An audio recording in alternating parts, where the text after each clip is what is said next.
we got a banging matchup regardless. We got number 32 ranked Punahele Soriano versus Nate Diaz prodigy, number 74 ranked Nick Maximov. Now, this is a really, really fun fight in my opinion, brother. I got to see Nick Maximov fight live at UFC 266 when he fought Cody Brundage, and this dude is as game as they come. He fought on the same card as Nick Diaz, which was really fun. But you got a dude who throws absolute bombs in his hands in Puna Soriano versus a dude who can grapple with the best of them, has some really good boxing, and is as tough as they come in Nick Maximov. Now, AJ, brother, I wanted to ask you this. I think a lot of people are going to look at this matchup because they don't know a lot about Maximov, and they're going to immediately say, oh, easy, Soriano via KO, done. Minus 200 favorite, that's an easy bet. Let's just cash the ticket and let's move on. However, I think there's more to this story than that. I think that people are really discounting Nick Maximov, and I think it's simply just because he's not a name. He's undefeated, 7-0, 1-0 in the UFC. AJ, how impressive is it to you that Nick Maximov in his Dana White Contender Series, he needed a fight? Yeah, I think his opponent pulled out or whatever. He's like, give me whoever. This is a dude who fights at middleweight, right? He said, heavyweight, okay, that's fine, whatever. I'll move up to heavyweight. Weighed in at 209 pounds because this man is repping Stockton over there. You know what I'm saying? Shout out to the Central Valley. But weighed in at 209, fought a dude who's like 300 pounds, you know what I mean? A big heavyweight, right? Took him down. It was a washing machine match on the ground, but either way, he basically dominated him on the ground and got the nod. How impressive is that to you? What does that say about the heart and the tenacity of a Nick Maximov, even though he didn't get awarded a UFC contract immediately then? Man, that's that street mentality right there. Whoever, whenever, Yes. that speaks levels to Maximov's game, man. And he very much is a ground game specialist. You know, has a lot more grappling to him. But this dude got hands, man. Especially in that Nick Diaz camp, they know how to box. They know how to get it going. Whether it's that death by 1,000 punches or with that power, which Maximov has, man. Maximov has some serious power. Maybe not as much as his opponent Punahele Soriano, but Maximov can still catch you one, man, and get you thinking something different. Man, very speaks levels to the fact that this dude's willing to jump up, 2 different weight classes, 40, 50 some odd pounds. That's insane, man. That's absolutely insane. If you've ever even just wrestled one of your homies that's a little bit bigger than you, you know how big of a difference that weight makes, especially once you're jumping up a couple different weight classes, man. That's a scrap right there. I love that.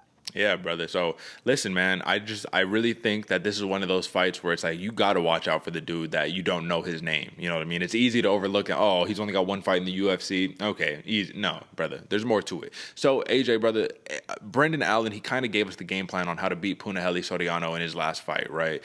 One thing that was really interesting is most people want to stay away from the big left hand of Soriano, but Brendan Allen didn't do that. Instead of circling away from the left hand, he circled into the left hand and dipped out every time that left hand was coming out, dipped out to his right when he should have probably been moving to his left.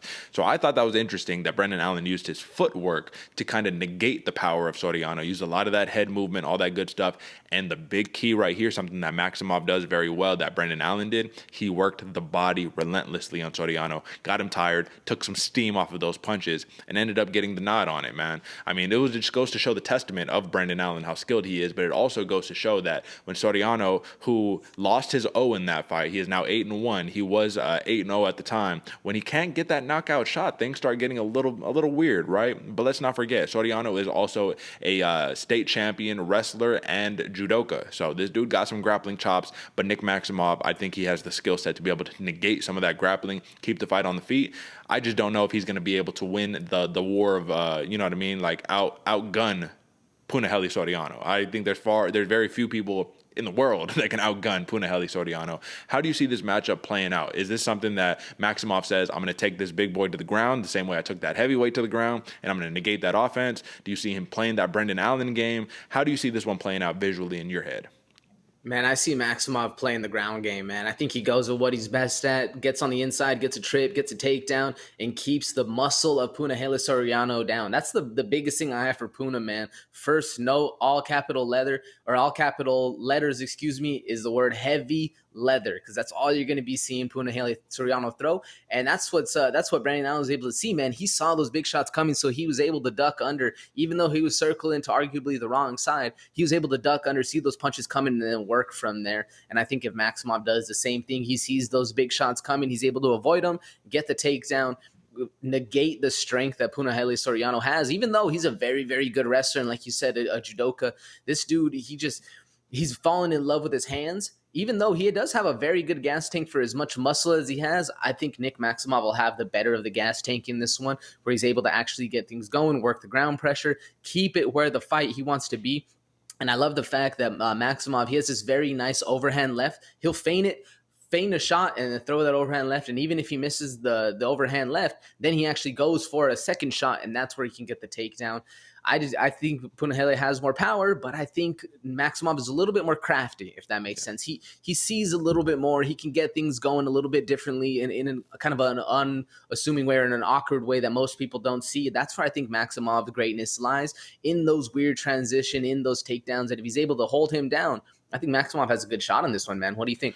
Well, I like what you're saying there, and I think it's pretty easy on paper to be like, yeah, Maximov is just going to take him down, which is one of those things where, folks, I am kind of leaning towards Maximov in this fight. I think it's easy to say, but both of these fighters have 100% takedown defense. So it's another one of those where it's like, who gets the first takedown? Arguably, I think logically it says Maximov probably gets the first takedown because Soriano is going to be trying to throw bombs at this dude's head. But at the same time, you just never know. You can never predict these things. Maximov does have a 4-inch reach advantage, so maybe he does try to box with him a little bit. Maximov did do a lot of his training at Wildcard Gym. I think Freddie Roach is the one that's like overlooking Wildcard Gym. It's like some of the people go over there to Wildcard to get some of the best boxing in the world. I mean, Pacquiao, all that good stuff, right? So this should be a very fun, very interesting fight. But at the end of the day on this one, man, this is a brute strength knockout artist versus a crafty, intelligent fighter in Nick Maximov. And Soriano is also an intelligent fighter, don't get me wrong. But that's all you heard DC say on the commentary when he's fighting. He's like, Soriano's loading up on his shots. He needs to throw straight punches, da-da-da-da-da. So you just don't want to put yourself in a situation where it's rinse, wash, repeat. People got the game plan against you. You got to be able to evolve a little bit, right? However, I do like the plus money up 170 for Nick Maximov. So, folks, that's where I'm going. Give me the plus money. Give me the live dog here. And when it comes down to the over and under, which on this fight is 1.5 rounds, because people are probably expecting a submission, a knockout, something crazy, I'm going to go over once again on this one, man. I just think that Soriano is a tough man to put out, brother. I mean, Brendan Allen was giving him everything he got, and Soriano didn't look not one bit phased, to be honest with you. You know what I'm saying? So, who do you got in this one, AJ? Over and under, all that good stuff. Man, I like where your head's at, Derek, but I'm actually rocking with the favorite on this one, man. I'm going Puna, and I'm actually going KO round 2. I've been rocking with the KOs a lot on this matchmaking card, or on this card going forward, and I'm sticking with it. The only thing I really like Maximov's style. The only thing I don't like about it is he'll stand in that mirror and walk you down. Where you do that against Punahele Soriano, man, this dude's leather's coming fast. It's coming heavy. I think just Punahele is going to be able to get that KO. I could be wrong, but I'm rocking with the, what'd you say the under was? The under is 1.5 rounds.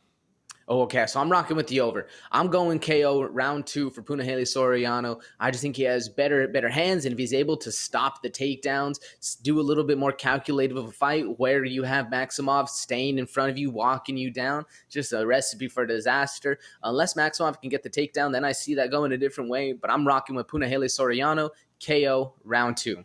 All right, brother. Well, you said you could be wrong, but, brother, you could also be right. You know what I'm saying? So it's like 50-50 shots. So when you got bombs in your hands like that, man, listen, there's no guarantees in this fight game. I'll just say that, man.